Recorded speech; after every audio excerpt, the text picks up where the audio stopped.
37 news Osmanabad. नमस्कार, झुंजार SC 37 news Osmanabad या चॅनलमध्ये आपलं सर्वांचं स्वागत आहे। आपण पाहत आहात दिनांक 16 जुलै 2025च्या उस्मानाबाद धाराशिव परिसरातील 10 ठळक घडामोडी।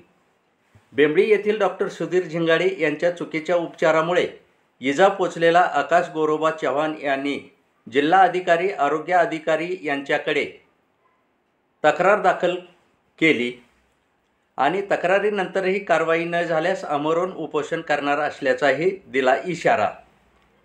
स्थानिक स्वराज्य संस्थांच्या निवडणुकीत आनंदराज आंबेडकर यांची युती लवकरच एकनाथ शिंदे यांच्या शिवसेनेची संयुक्त पत्रकार परिषद घेऊन केली जाणार घोषणा।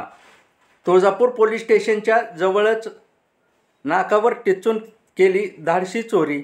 9 ते 9.5 लाख रुपयाचा ऐवज मोबाईलच्या दुकानातून केला लंपास करून पोलिसांना दिले चोरांनी मोठे आव्हान।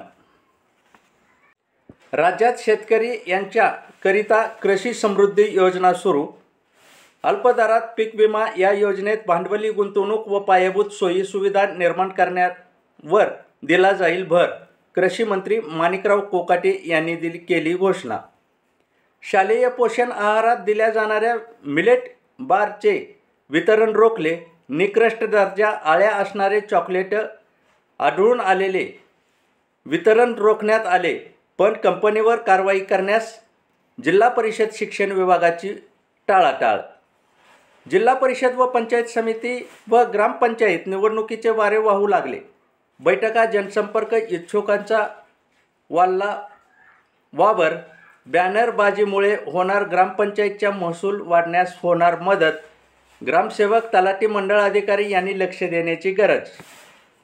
लोकसभा निवडणुकीपासून गेल्या 14 महिन्यापासून कैदेत असणाऱ्या EVM मशीन संभाजीनगर खंडपीठाच्या परवानगीने होणार मुक्त, जाणार मूळ गोदामात। परांडा येथे सोनारास लुटणाऱ्या संतोष गुंजाळ, सर्जेराव ढिकुळे व राजू शिंदे अट्टल दरोडेखोरांना 1,97,000चा ऐवज व मोटारसायकलसह केले जेरबंद। मराठा आरक्षणाचा मुद्दा आमदार कैलास पाटील यांनी धरला लावून विधानसभा परत गाजवली। बेंबळीचे उपसरपंच नितीन इंगळे यांना 2 पेक्षा जास्त अपत्य असल्याच्या कारणाने जिल्हाधिकारी कीर्तिकिरण पुजारा यांनी केले अपात्र। या होत्या उस्मानाबाद, धाराशिव व परिसरातील 10 ठळक घडामोडी। अशाच घडामोडी पाहण्यासाठी झुंजार SC 37 न्यूज लाईक करा, शेअर करा, सबस्क्राईब करा आणि बेल आयकॉन दाबायला विसरू नका। तसेच प्रिंट मीडियासाठी झुंजार SC 37 न्यूज उस्मानाबाद या ब्लॉगला फॉलो करायला विसरू नका। धन्यवाद।